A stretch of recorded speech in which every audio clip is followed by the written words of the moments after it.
Romanos, capítulo 6. Que diremos então? Continuaremos pecando para que a graça aumente? De maneira nenhuma. Nós, os que morremos para o pecado, como podemos continuar vivendo nele? Ou vocês não sabem que todos nós que fomos batizados em Cristo Jesus fomos batizados em sua morte? Portanto, fomos sepultados com ele na morte por meio do batismo, a fim de que, assim como Cristo foi ressuscitado dos mortos mediante a glória do Pai, também nós vivamos uma vida nova. Se dessa forma fomos unidos a ele na semelhança da sua morte, certamente o seremos também na semelhança da sua ressurreição. Pois sabemos que o nosso velho homem foi crucificado com ele, para que o corpo do pecado seja destruído, e não mais sejamos escravos do pecado, pois quem morreu foi justificado do pecado. Ora, se morremos com Cristo, cremos que também com ele viveremos, pois sabemos que, tendo sido ressuscitado dos mortos, Cristo não pode morrer outra vez.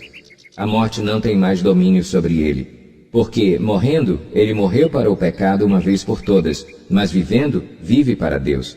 Da mesma forma, considerem-se mortos para o pecado, mas vivos para Deus em Cristo Jesus. Portanto, não permitam que o pecado continue dominando os seus corpos mortais, fazendo que vocês obedeçam aos seus desejos. Não ofereçam os membros do corpo de vocês ao pecado como instrumentos de injustiça. Antes, ofereçam-se a Deus como quem voltou da morte para a vida, e ofereçam os membros do corpo de vocês a Ele como instrumentos de justiça. Pois o pecado não os dominará, porque vocês não estão debaixo da lei, mas debaixo da graça. E então, vamos pecar porque não estamos debaixo da lei, mas debaixo da graça? De maneira nenhuma. Não sabem que, quando vocês se oferecem a alguém para lhe obedecer como escravos, tornam-se escravos daquele a quem obedecem?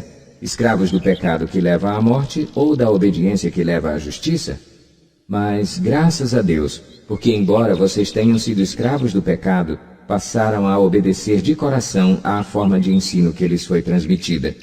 Vocês foram libertados do pecado e tornaram-se escravos da justiça. Falo isso em termos humanos, por causa das suas limitações humanas.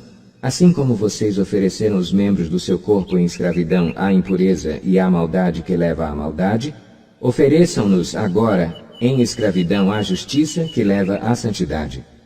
Quando vocês eram escravos do pecado, estavam livres da justiça. Que fruto colheram então das coisas das quais agora vocês se envergonham? O fim delas é a morte. Mas agora que vocês foram libertados do pecado e se tornaram escravos de Deus, o fruto que colhem leva à santidade, e o seu fim é a vida eterna. Pois o salário do pecado é a morte, mas o dom gratuito de Deus é a vida eterna em Cristo Jesus, nosso Senhor.